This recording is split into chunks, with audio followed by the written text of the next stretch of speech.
chacun pour ce culte de ce dimanche matin.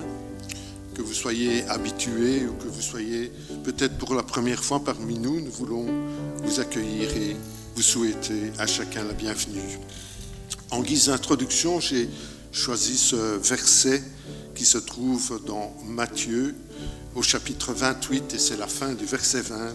C'est une promesse du Seigneur Jésus qu'il avait laissée à ses disciples à la fin de son ministère terrestre. Et voici, je suis avec vous tous les jours jusqu'à la fin du monde. C'est avec ce verset que nous voulons introduire le culte de ce matin et je vous inviterai maintenant à louer le Seigneur par deux petits refrains que nous chanterons en cascade et nous les chanterons chaque fois 2 fois. Dieu, tu es digne, Dieu, tu es grand et oui, tu es digne. Je vous invite à vous lever pour louer le Seigneur avec ces chants.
Je vous inviterai à courber vos fronts pour la prière.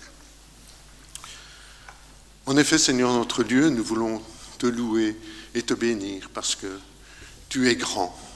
C'est toi le Dieu créateur des cieux et de la terre et malgré ta grandeur, tu es fidèle envers nous, tu prends soin de nous, tu es là à nos côtés jour après jour et tu le feras jusqu'à ton prochain retour ou jusqu'à notre mort pour te rejoindre. Seigneur, nous voulons te louer et te bénir pour ton grand amour à notre égard, Seigneur, pour le Seigneur Jésus que tu as donné pour nous sauver. Seigneur, nous voulons te remercier pour son sacrifice à la croix. Seigneur, ce matin, nous voulons t'apporter ton serviteur qui nous apportera le message de ta part. Nous te demandons de le conduire par ton esprit, Seigneur, et nous te demandons de conduire aussi tous tes serviteurs qui se lèvent ce matin pour nourrir ton peuple, Seigneur. Nous voulons te demander aussi pour nous que nous ayons un cœur docile, réceptif à ta parole, Seigneur. Nous te demandons que cette parole que nous entendrons, nous puissions la garder et la mettre en pratique dans notre vie chaque jour, Seigneur. Seigneur, nous voulons te remercier pour cette liberté qui est la nôtre de nous réunir ce matin, Seigneur, mais nous sommes conscients que certains de nos frères et sœurs n'ont pas comme nous cette liberté. Nous voulons te prier pour eux, Seigneur. Nous voulons te demander d'aveugler les autorités qui leur sont hostiles afin qu'eux aussi puissent se réunir et te rendre un culte qui te revient. Seigneur, nous pensons aussi à nos frères et sœurs âgés et malades qui auraient aimé se joindre à nous. Seigneur, nous te demandons de les bénir en ce moment, Seigneur. Te remercier pour nos enfants qui sont réunis dans les sous-sols. Te remercier parce que dès leur jeune âge, ils ont l'occasion d'entendre parler de toi, Seigneur. Nous te demandons de les bénir, Seigneur, et que ta parole puisse faire son effet dans leur jeune cœur. Nous te remercions pour les moniteurs et monitrices qui fidèlement s'occupent d'eux chaque dimanche, Seigneur. Seigneur, nous t'avons prié au nom du Seigneur Jésus. Amen. Pour continuer notre culte, je vous inviterai à vous lever et nous louerons le Seigneur avec le chant « Je laisse à tes pieds mes fardeaux ».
Je vous inviterai maintenant à ouvrir vos Bibles dans le livre des Psaumes au chapitre 16.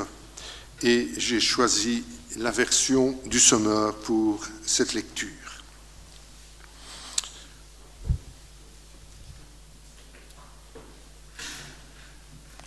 C'est un cantique de David. « Ô Dieu, protège-moi, car je me réfugie en toi. Je dis à l'Éternel, tu es mon Seigneur, et mon bonheur est en toi seul. Je suis plein d'affection pour tous ceux qui sont saints dans le pays. Ce sont eux qui sont vraiment grands, mais tous ceux qui s'empressent auprès d'un autre Dieu ne font qu'augmenter leur tourment. Je ne prendrai pas part à leur sanglante libation. Le nom de ces idoles ne passera pas sur mes lèvres. L'Éternel est ma part et la coupe où je bois. Tu garantis la part que j'ai reçue, tu en as fixé les limites, c'est un jardin plein de délices. Oui, c'est pour moi un patrimoine merveilleux. Oui, je veux bénir l'Éternel qui me conseille, et même dans la nuit, je suis instruit dans mon être intérieur. Je garde constamment les yeux fixés sur l'Éternel, car il est à ma droite pour que je ne vacille pas. Voilà pourquoi, mon cœur est dans la joie, mon âme exulte d'allégresse. Ainsi mon corps repose dans la confiance. Tu ne m'abandonneras pas dans le séjour des morts. Tu ne laisseras pas un homme qui t'est attaché descendre dans la tombe. Tu me feras connaître le chemin de la vie, plénitude de joie en ta présence, délices éternelles auprès de toi. Alors, le psaume 16 pose une question qui est la suivante. Où se trouve la plus grande joie pour l'homme? Et la réponse, elle nous est donnée tout d'abord au verset 2. Toi, tu es mon Seigneur, et mon bonheur est en toi seul. Ensuite, au verset 11, tu me feras connaître le chemin de la vie, plénitude de joie en ta présence, délices éternelles auprès de toi. C'est donc dans la présence de Dieu que nous trouvons la joie. Je vous inviterai à poursuivre en vous mettant debout et en chantant « C'est vers toi que je me tourne ».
Nous aurons maintenant un moment de louange libre où vous pouvez faire, si vous le souhaitez, élever vos voix vers notre Dieu et je clôturerai par la prière.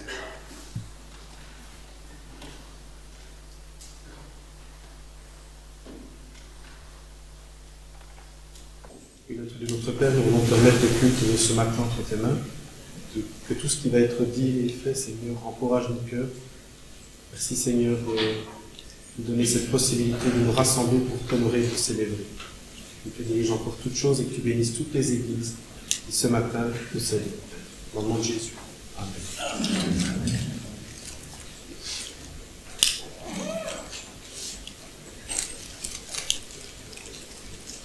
Tu me fais connaître le sentier de la vie, il y a d'abondantes joies dans ta présence, un bonheur éternel à ta droite. Et nous devons entendre proclamer que tu es la source de toute véritable joie, de tout véritable bonheur. Nous regardons à toi, Seigneur, nous réalisons que nous pourrions tout perdre ici-bas. Nous savons, si nous t'avons, nous serions encore les plus riches. Seigneur, gloire à toi. Amen. Amen. Amen. Seigneur, merci parce que nous avons encore l'opportunité ce soir de nous réunir, Seigneur. Réunir avec beaucoup de frères et sœurs dans le monde, Seigneur. Je veux te remercier de ta présence, Seigneur. De cette sainte présence que nous voulons toujours nous mettre devant toi, Seigneur. Nous voulons compter sur toi abondamment, Seigneur. Merci Seigneur de tes bénédictions, de ta fidélité, de ta confiance. Merci Seigneur car tu nous pardonnes Seigneur chaque jour Seigneur, dans le nom puissant de Jésus, ton Fils bien-aimé. Amen. Seigneur, c'est avec un cœur rempli de reconnaissance et de gratitude que nous nous réunissons ici, dans ta maison, pour écouter ta parole. Seigneur, fais en sorte que ce que nous allons apprendre aujourd'hui ici, que le pasteur Yves Duchesne, il a réservé pour nous, Seigneur, pour nous encourager, pour que nous soyons vraiment un chrétien, pas de parole, mais un chrétien par l'acte.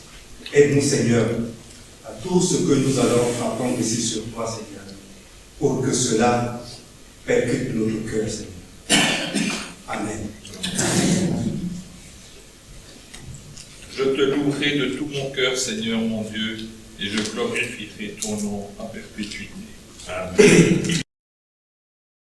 En effet, Seigneur notre Dieu, nous voulons te louer et te bénir parce que tu nous as tant aimés, que tu as donné ton Fils, le Seigneur Jésus, pour nous sauver de nos péchés, de notre vaine manière de vivre, Seigneur. Et pour cela, nous voulons t'apporter la reconnaissance de nos cœurs. Au nom du Seigneur Jésus. Amen. Je vous inviterai maintenant à vous mettre debout et nous chanterons « C'est le Sauveur de mon âme », après quoi je laisserai la parole à Yves qui nous apportera le message ce matin.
Frères et sœurs, bonjour.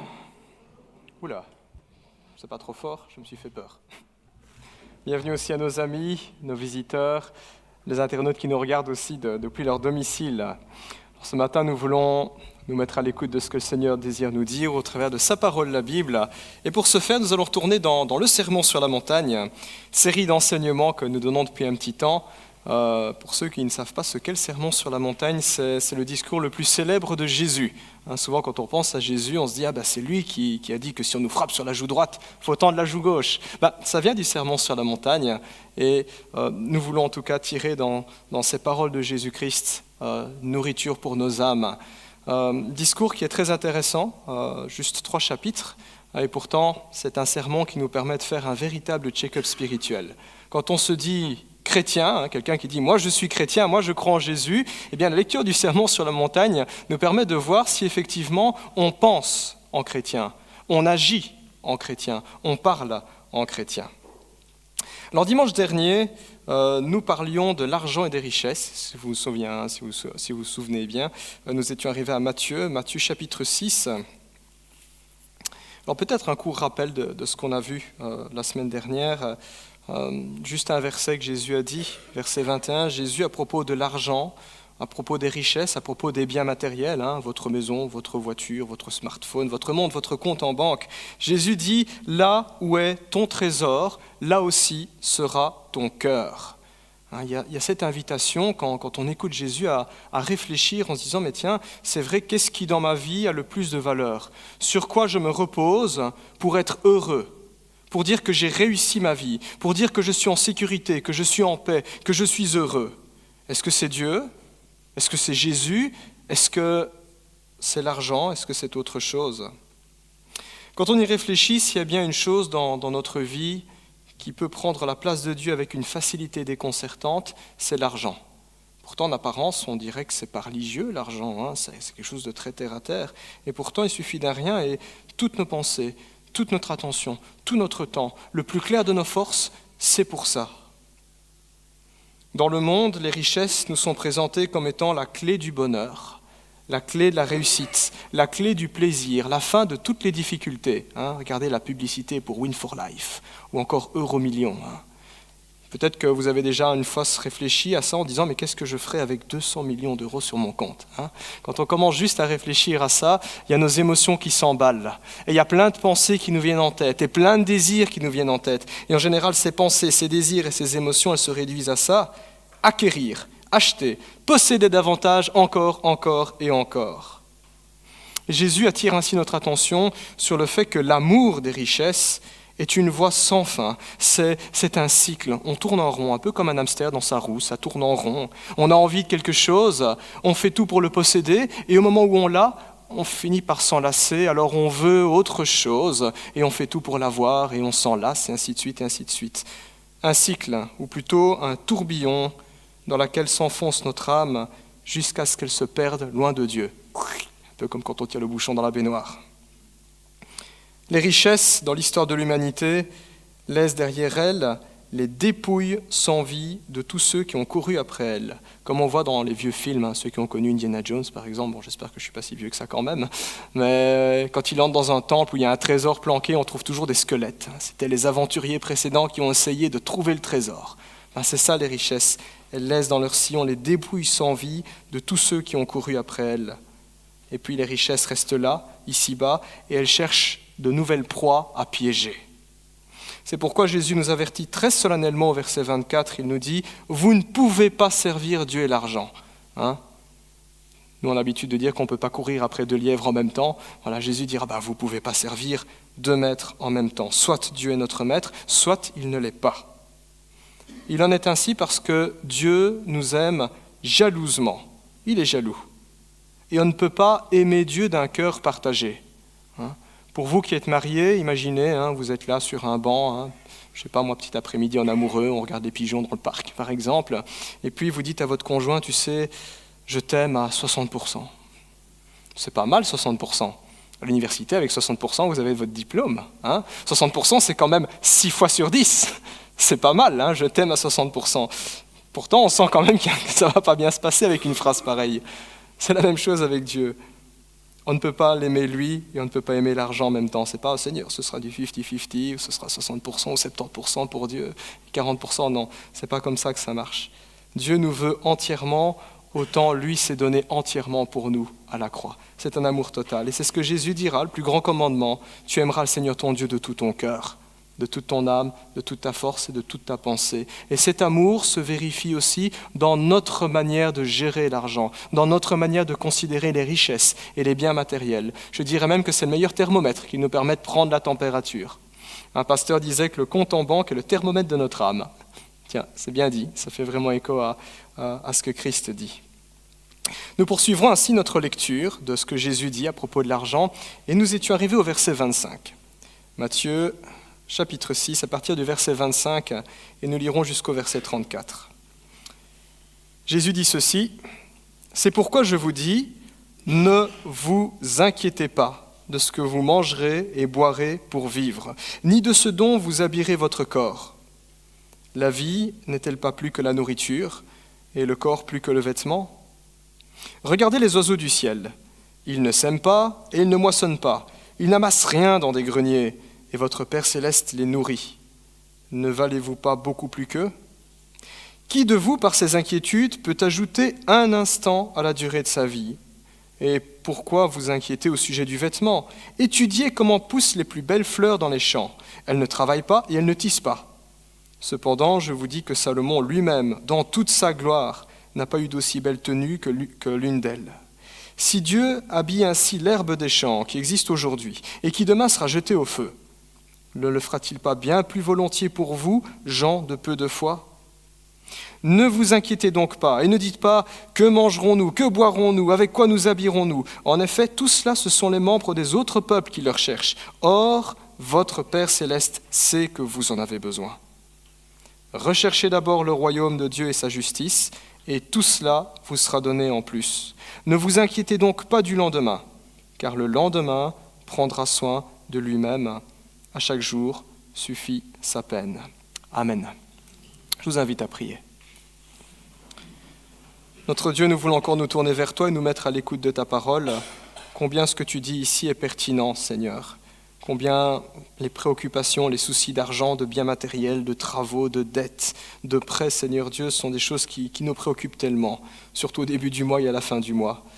Alors nous voulons nous tenir devant toi, Seigneur, et te demander, Seigneur, de nous éclairer. Donne-nous de saisir tes promesses avec foi et de les vivre. Montre-nous dans notre cœur, dans notre Église, dans nos vies, là où il y a des choses qui doivent changer, Seigneur. Que nous puissions vivre la véritable vie, pas dans l'inquiétude, pas dans l'idolâtrie, Seigneur, mais dans la liberté par rapport à l'argent et dans le bonheur présent que tu veux nous donner. Au nom de Jésus. Amen. Alors si nous devions résumer tout le passage que nous venons de lire en une seule affirmation, ce serait celle-ci. Ne vous inquiétez pas.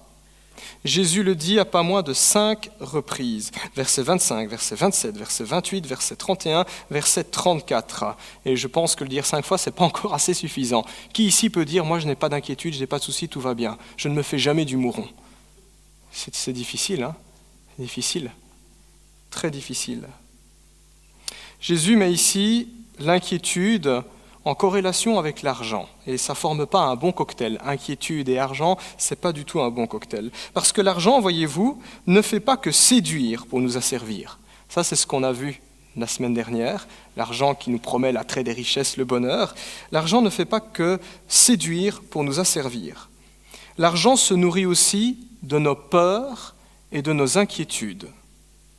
Si l'argent ne peut pas nous tirer ou nous attirer à lui, à nous faire venir de gré, l'argent nous poussera à lui de force en faisant peur par les inquiétudes.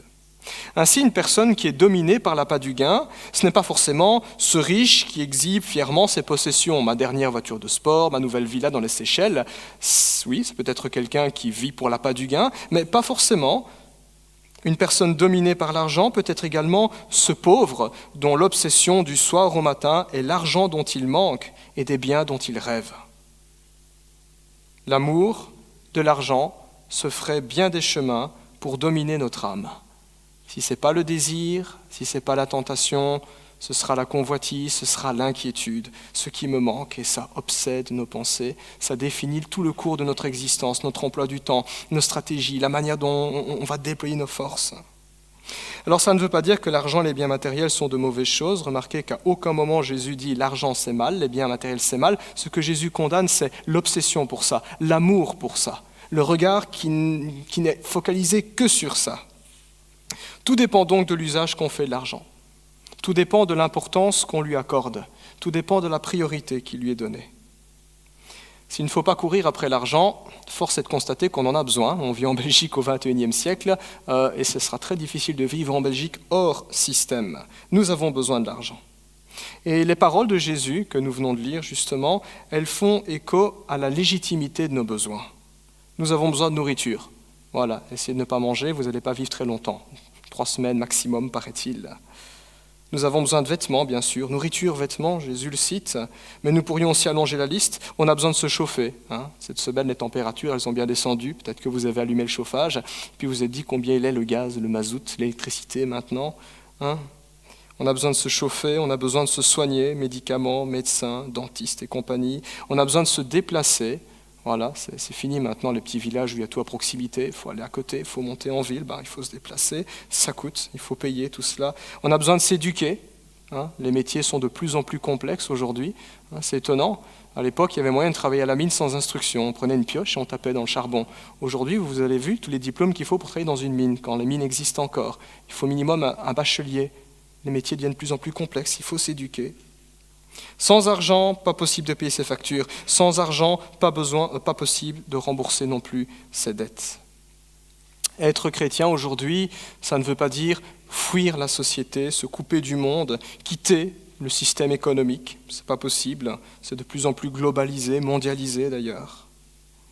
Mais la Bible nous montre plutôt une manière de vivre, une manière responsable. Non pas de faire des richesses et de l'argent notre maître, ce qui inspire notre vie, ce qui dicte tout ce que nous sommes censés faire, mais faire en sorte que l'argent reste un serviteur, un moyen, un outil que Dieu donne, pour vivre bien sûr, mais pour faire ce qui est juste. La Bible insiste à de nombreuses reprises sur cette question. Je ne vais pas citer tous les passages, mais peut-être certains passages que vous connaissez bien. Proverbe chapitre 6, Salomon dit, regarde la fourmi, toi qui es paresseux. Elle travaille en été, elle stocke, elle épargne, elle amasse de la nourriture dans les beaux jours afin de quoi vivre dans les mauvais jours. Et d'une certaine manière, quand on lit un tel passage, nous comprenons que l'épargne n'est pas une mauvaise chose. Il est possible d'épargner sans forcément par cupidité, mais par bon sens. Par bon sens. On va acheter une maison, on veut payer les études de nos enfants, on veut financer un projet particulier, c'est intelligent d'épargner. Il y a moyen de le faire sans courir après l'argent. La Bible appelle les chrétiens aussi à gagner leur vie honnêtement, gagner leur vie, il est question d'un salaire ici, gagner leur vie honnêtement en travaillant pour aider ceux qui sont dans le besoin également, Éphésiens 4, 28. La Bible condamne les paresseux qui préfèrent aussi vivre au crochet des autres, qui profitent de la solidarité, 2 Thessaloniciens 3,10. La Bible est très claire, tu ne veux pas travailler, tu ne manges pas, point barre. Autant de versets qui soulignent la valeur du travail, le fait d'être intégré dans un système social, dans un système économique, des versets qui soulignent la valeur de l'esprit d'entreprise, l'autonomie et la solidarité. On ne travaille pas, et nous ne sommes pas appelés à travailler pour accumuler toujours plus d'argent, mais en tant que chrétiens, nous sommes appelés à travailler pour la gloire de Dieu. Et cela passe par le fait de gagner sa croûte et d'aider son prochain quand on le peut. Pour l'heure, Jésus ici s'adresse à ceux qui pourraient se faire du souci par rapport à l'argent. Le fait d'en manquer, le fait de ne pas avoir assez, de se fixer des objectifs en se disant j'aimerais acheter ça, je n'y arrive pas et j'en ai besoin, et le souci que ça génère. Jésus parle à ces personnes-là. Quand on y réfléchit, il y a tellement de raisons de s'inquiéter. Tellement de raisons. On allume la télévision et puis on regarde que la Chine monte en puissance. Oui, son développement économique se fera à notre détriment. Puis on se dit, qu'en sera-t-il dans 10 ans ? Est-ce qu'on aura le même niveau de vie ? Quand on regarde l'instabilité du marché de l'emploi, il y a tellement de raisons de s'inquiéter. Et la plupart du temps, nous nous faisons du mouron pour des choses qui n'arriveront jamais. On s'inquiète sur des scénarios qui n'auront jamais lieu. Mais ça gigote dans la tête. Jésus ici nous donne plutôt une bonne raison de ne pas nous inquiéter. Et cette raison est toute simple, toute évidente. Elle se vérifie chaque jour autour de nous. C'est que Dieu pourvoit. C'est la providence divine. Et Jésus en avait fait référence précédemment, chapitre 5, en disant Dieu fait lever son soleil sur les justes et sur les injustes. Il fait pleuvoir sur les bons comme sur les méchants. La providence divine. Et contrairement à toutes les mauvaises raisons qu'il y a de s'inquiéter, la providence divine, elle, est une bonne raison parce qu'elle est réelle, parce qu'elle se vérifie dans l'expérience humaine, dans ce qui se passe sur terre. Et Jésus donne 2 exemples que n'importe qui peut comprendre, même un enfant peut comprendre. Jésus nous dit d'abord de regarder simplement les oiseaux dehors. Ils ne sèment rien du tout. Ils ne récoltent rien du tout. Ils n'épargnent rien du tout. Et pourtant, dans sa providence, Dieu fait en sorte qu'ils ne manquent de rien du tout. Alors bien sûr, les oiseaux doivent travailler, ils doivent chercher leur nourriture. Ce n'est pas que Dieu va mettre la nourriture dans leur bec. C'est le réformateur Martin Luther qui disait ça. Mais le vaste monde que Dieu a fait contient tout ce qui est nécessaire à leur subsistance. Il y a un équilibre naturel qui est là. Équilibre souvent perturbé par l'homme aujourd'hui, c'est vrai, mais à la base, un équilibre que Dieu établit. Ça marche. Ils ne meurent pas. Ils vivent. Ils subsistent. Des oiseaux, les petites mésanges qu'on voit là-bas, les moineaux, les petits pinsons, ces oiseaux-là. Puis Jésus invite ses disciples à regarder dans les campagnes, simplement les campagnes, l'herbe qu'on foule de notre pied, qu'on coupe, qu'on va brûler, avec laquelle on va nourrir notre bétail. Au printemps, ces prairies sont tapissées de fleurs. Quand on prend la peine d'observer attentivement les fleurs, une tulipe, une marguerite, une pâquerette, un pissenlit, dans toute sa simplicité, la fleur de base, le pissenlit, quand on prend la peine d'observer simplement, on découvre quand même qu'il y a un équilibre, qu'il y a de la délicatesse et de la méticulosité avec laquelle chaque pétale a été posé et les couleurs qui ont été choisies. On dirait qu'il y a un artiste, un jardinier qui s'est arrêté et qui les a confectionnées une par une avant de les planter. C'est beau, c'est magnifique. Et voilà ces fleurs qui recouvrent à perte de vue nos paysages, qui forment des tapis somptueux, qui n'ont rien à envier aux plus riches habits. Et Jésus conclut en disant « Vous valez beaucoup plus que ces moineaux, vous valez beaucoup plus que des mésanges, vous valez beaucoup plus que des pâquerettes ou des pissenlits. » Dieu nous accorde une plus grande attention.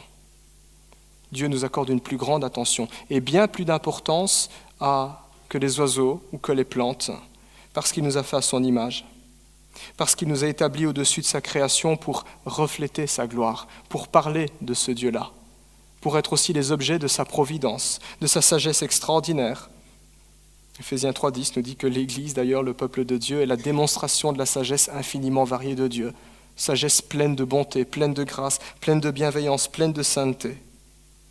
Pour nous qui avons placé notre foi en Jésus, nous comprenons que Dieu est venu nous chercher et nous sauver.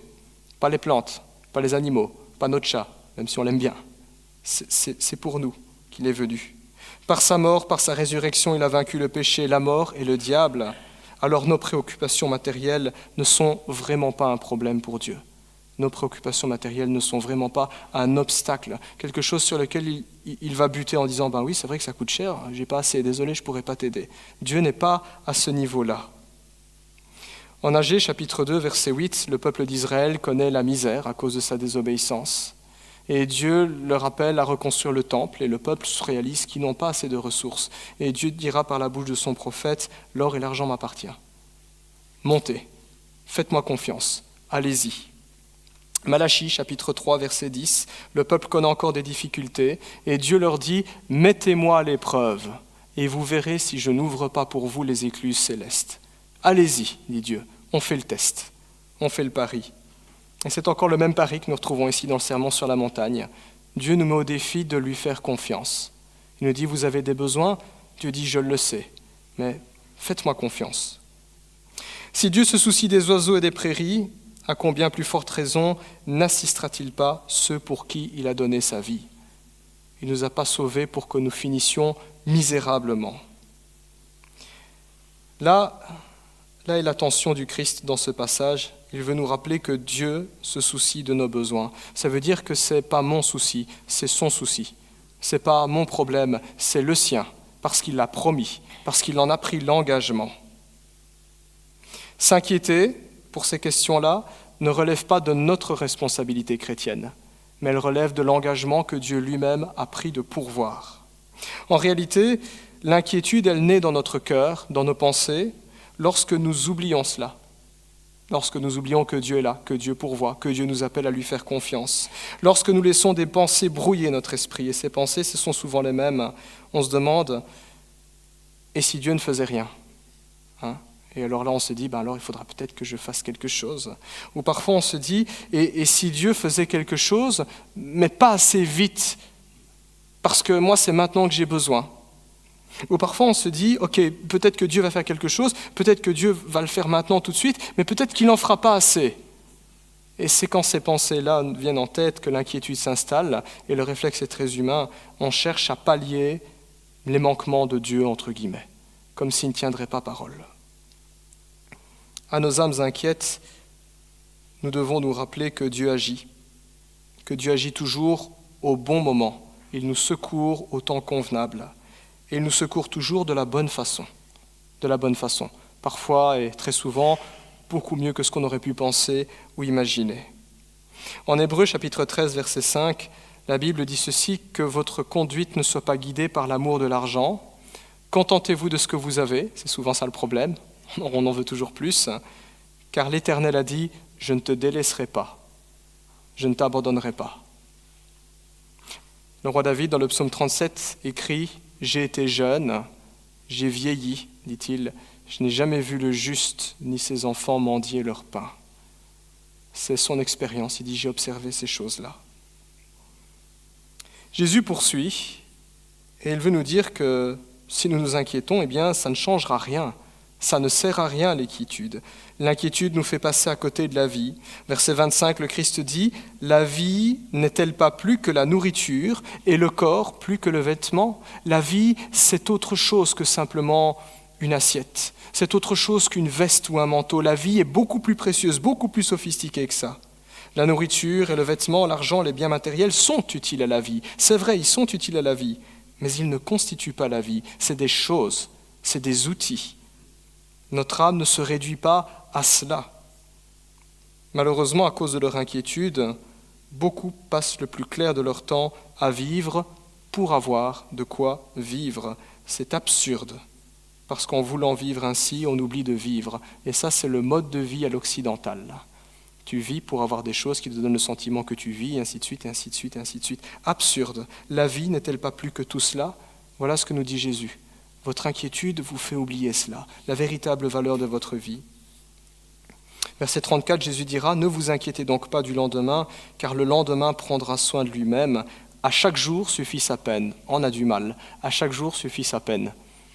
Moi, je me prends souvent une leçon quand je me rappelle ce verset, quand j'ouvre mon agenda, déjà planifié 6 mois à l'avance. À chaque jour suffit sa peine. Boum. Tiens, à chaque jour suffit sa peine, dit Jésus. L'inquiétude, elle ne respecte pas les limites du temps. Notre inquiétude nous fait regarder dans le passé en disant « c'était mieux avant » ou « ce sera encore aussi pire qu'hier ». L'inquiétude regarde le lendemain, le futur avec crainte et tremblement, et elle vit dans le présent misérablement. La Bible nous rappelle que notre part est dans le présent. Hier est passé et on ne peut plus rien changer. C'est fait, c'est fait. Demain, nous n'en avons absolument aucun contrôle. Nous ne savons pas de quoi demain sera fait. Et par rapport aux biens matériels, par rapport aux richesses, la Bible rappellera. Vous voyez, Jacques, chapitre 4, chapitre 5, où la Bible s'adresse aux riches marchands, aux riches propriétaires, qui planifient, on va faire affaire, on va faire fortune. Et Dieu dira, vous ne savez pas demain de quoi sera fait. Ça se peut, demain vous serez mort. Demain, Dieu est au contrôle. Notre part, c'est aujourd'hui. Aujourd'hui est un cadeau. Et pour aujourd'hui, Dieu dit « Je pourvoirai ». À chaque jour suffit sa peine. Jésus attire notre attention aussi sur le fait que l'inquiétude ne peut rien apporter de plus à notre vie. C'est une chose étrange. Naturellement, on est poussé à l'inquiétude et pourtant, ça ne peut rien changer dans l'absolu. Verset 27, Jésus dit « Qui de vous, par ses inquiétudes, peut ajouter un instant à la durée de sa vie ?» Littéralement, il y a l'idée de grandir d'une coudée, de se faire plus grand, s'améliorer par l'inquiétude. Quand on y réfléchit, c'est vrai, ce n'est pas avec plus d'inquiétude dans notre vie que nous éprouverons plus de joie et de plénitude. C'est peut-être l'inverse que ça va produire. L'inquiétude est un petit peu comme un nuage dans un ciel ensoleillé. Ça va gâcher la joie, mais ça ne va pas la rendre plus agréable, meilleure. Ce n'est pas l'inquiétude qui va sublimer nos petits bonheurs quotidiens. que du contraire. Et ce n'est certainement pas l'inquiétude qui va augmenter notre espérance de vie. C'est vrai. Le psychologue dirait que c'est peut-être le contraire. Si l'inquiétude va dans des extrêmes, on tombe dans l'angoisse, dans l'anxiété, il faut des médicaments, il faut stabiliser tout ça. L'inquiétude, nous dit Jésus, est le propre de ceux qui ne connaissent pas Dieu. Versets 31 et 32, il dit « Ne vous inquiétez donc pas et ne dites pas « Que mangerons-nous ? Que boirons-nous ? Avec quoi nous habillerons-nous ?» En effet, tout cela, ce sont les membres des autres peuples, sous-entendu ceux qui ne sont pas dans le peuple de Dieu. Ce sont les membres des autres peuples qui le recherchent, ils vivent pour ça, ils s'inquiètent pour ça, leur attention est pour ça. Mais Jésus dit « Votre Père Céleste sait que vous en avez besoin. » Celui qui ne connaît pas Dieu n'a pas d'autre ressource que ses propres ressources. Tant mieux pour lui s'il est en bonne santé. S'il n'est pas en bonne santé, il va avoir de sérieux problèmes. Il n'a d'autre sagesse que la sienne, mon intelligence, mes plans, mes stratégies. Il n'a d'autre recours que le bon vouloir d'autrui, mon courtier, mon banquier, X ou Y. Ou alors, pour les païens de l'époque, ils n'avaient d'autre recours que leur Dieu, et encore leur Dieu était très capricieux. Les dieux de l'Antiquité, il fallait les amadouer, des sacrifices, toutes sortes de choses, dans l'espoir qu'ils daignent nous entendre. Par contre, avec Dieu, tout est tellement différent. Avec Dieu, nous ne sommes pas livrés à nous-mêmes, limités à nos propres forces, à notre propre sagesse et sans recours. Avec Dieu, nous n'avons pas besoin de chercher ses faveurs, d'attirer son attention, parce que sa faveur, nous l'avons déjà. Plusieurs reprises, Jésus dit que Dieu est notre Père. Et c'est un Père qui aime ses enfants, un Père qui en prend soin. Nous n'avons pas besoin de nous battre pour obtenir ce dont nous avons besoin. Nous n'avons pas besoin de le monnayer parce que Dieu le donne généreusement, gratuitement, parce qu'il nous aime. Psaume 127, 2 nous dit que c'est en vain que vous vous levez tôt, que vous vous couchez tard et que vous peinez durement pour votre pain, car l'Éternel en donne autant à ses enfants pendant leur sommeil. Alors ce n'est pas un texte qui nous dit « dormez et vous mangerez », c'est un texte qui veut dire « Dieu donne en suffisance, Dieu pourvoit ». Dans la prière du Notre Père, Jésus dira « Notre Père qui est au ciel, que ton nom soit sanctifié, que ton règne vienne, que ta volonté soit faite sur la terre comme au ciel. Donne-nous aujourd'hui notre pain de ce jour. Donne-nous. » On reconnaît que c'est lui qui donnera ce qui est nécessaire. Matthieu 7,7, nous y reviendrons. Jésus dira « Demandez, l'on vous donnera. Frappez, l'on vous ouvrira. Cherchez, et vous trouverez. » Le problème, c'est qu'on ne demande pas toujours à la bonne personne. On ne cherche pas toujours au bon endroit. On ne frappe pas toujours à la bonne porte. Parce qu'on s'inquiète, parce qu'on doute, parce qu'on préfère s'appuyer sur ses propres plans. Puis Jésus dira un petit peu plus loin « Vous qui avez des enfants sur terre, vous êtes capables de leur donner de bonnes choses. Pécheurs, mauvais que vous l'êtes, à combien plus forte raison votre Père Céleste ne s'empressera-t-il pas de donner de bonnes choses ?» Dieu désire nous libérer de toute inquiétude par rapport aux choses matérielles, afin que nous puissions nous focaliser sur ce qui a réellement de l'importance, sur les véritables richesses, sur le plus grand trésor. Ce n'est pas la promesse d'être riche ici-bas, c'est la promesse d'avoir le nécessaire pour vivre, de ne pas nous inquiéter pour nous concentrer sur ce qui est essentiel. Et Jésus le rapporte, nous dit ce qui est essentiel au verset 33. « Cherchez d'abord le royaume de Dieu et sa justice, et tout cela vous sera donné en plus. » Les affaires de Dieu d'abord. Et c'est étonnant, quand on s'oublie, et c'est l'équation biblique, quand on s'oublie, eh bien Dieu s'occupe de tout le reste. Par contre, quand on se dit « je vais me concentrer sur tout ce que j'ai besoin et je m'occuperai de Dieu après », on s'égare, on perd notre âme. On dit un jour qu'un riche collectionneur passait le plus clair de son temps à chercher à acquérir les œuvres d'un artiste très célèbre, un artiste bien précis. Il se trouvait à cette époque que le nombre de ses œuvres était vraiment très limité. Cet artiste n'avait vendu qu'une vingtaine de tableaux, mais chacun de ces tableaux valait une fortune considérable. Alors ce riche collectionneur a tout fait, tout donné, tout déployé pour pouvoir acquérir tous les tableaux. Il a été jusqu'à hypothéquer ses biens, et c'est à coup de grands sacrifices qu'il y est arrivé. Il avait les 20 tableaux de cet artiste-là. Il en était fier. Il loua un musée pour exposer ainsi ses magnifiques possessions. Et un jour, pendant l'exposition, un amateur d'art entra dans sa galerie. Il ne manqua pas de faire montre d'éloge auprès de ce collectionneur et lui dit « Monsieur, vous avez là des œuvres magnifiques !» Cet amateur prit la peine de commenter chaque tableau, faut dire qu'il n'y avait pas grand-chose, 20 tableaux dans un musée, c'est pas grand-chose. Il commenta chaque tableau et ses paroles témoignaient d'une véritable expertise en la matière. Le collectionneur fut bluffé en écoutant cet amateur d'art. Mais ce qui était encore le plus bouleversant, c'était sa manière de parler de l'artiste, de ses pensées, de ses sentiments, de son trait de pinceau. Le visiteur était même capable de dire « Ah, il s'est passé ça dans la vie de l'artiste et c'est ça qui l'a poussé à rédiger le tableau. » Le collectionneur en fut vraiment ému, et pendant un court instant, il se sentit tellement fier, tellement privilégié d'être l'heureux propriétaire d'une collection si riche, si extraordinaire. Le visiteur salua alors le collectionneur pour quitter le musée, et juste avant de sortir, le collectionneur courra et lui dit « Attendez, monsieur, est-ce que vous pouvez me dire comment ça se fait que vous connaissez tant de choses sur ces œuvres d'art ?» Le visiteur lui répondit « Oh, vous savez, cher monsieur, c'est mon frère qui a peint ces tableaux. Vous savez, à chaque Noël, et cela depuis 35 ans, il me peint un tableau et il fait pareil pour ma sœur. C'est sa manière à lui de dire qu'il nous aime et de nous souhaiter un joyeux Noël. Tous ces cadeaux valent bien plus que toute la collection que vous avez dans votre musée. Mais nul besoin pour notre famille de posséder ces œuvres.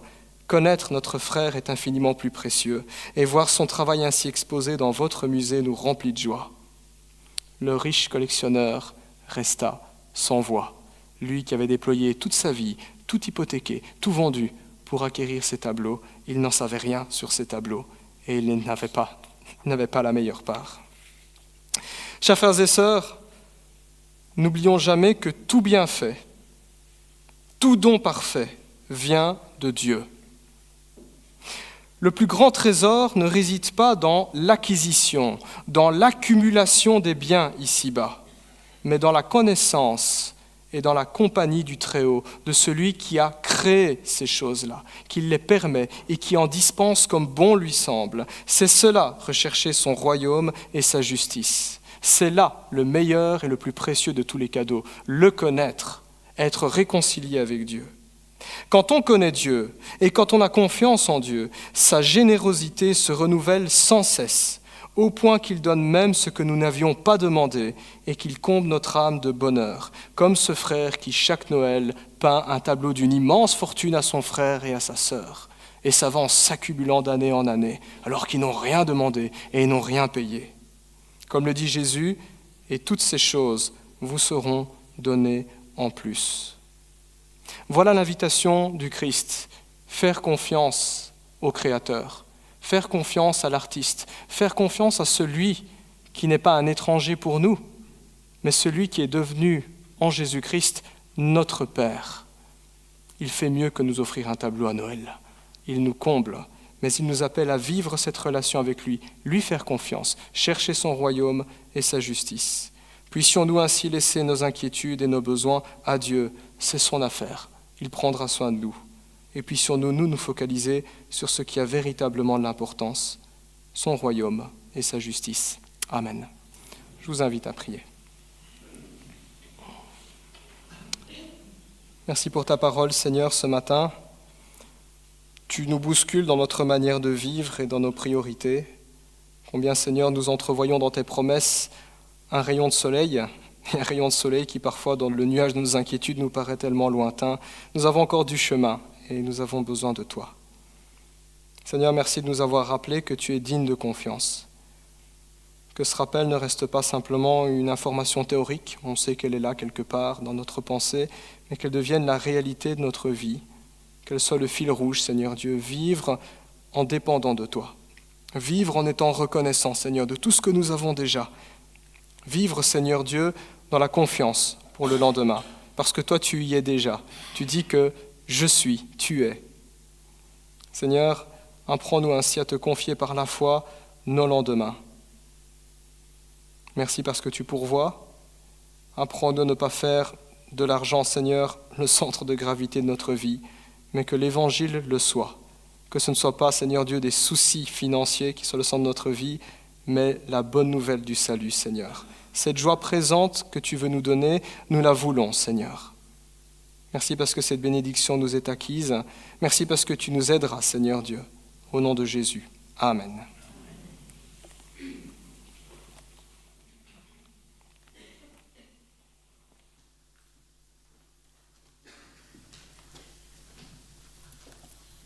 Merci Yves pour ce message que tu nous as apporté de la part du Seigneur. Que nous puissions, avec l'aide de son esprit, le mettre en pratique dans notre vie de tous les jours.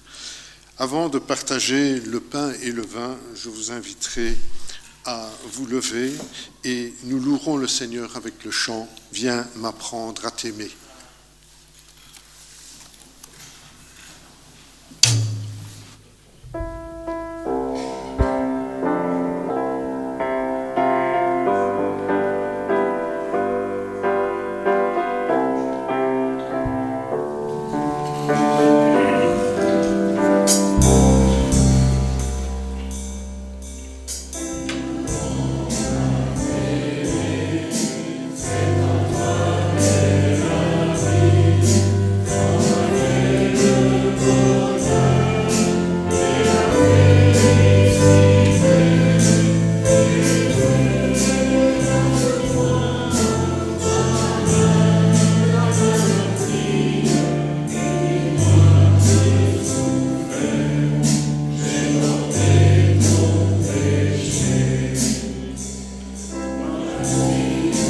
Amen.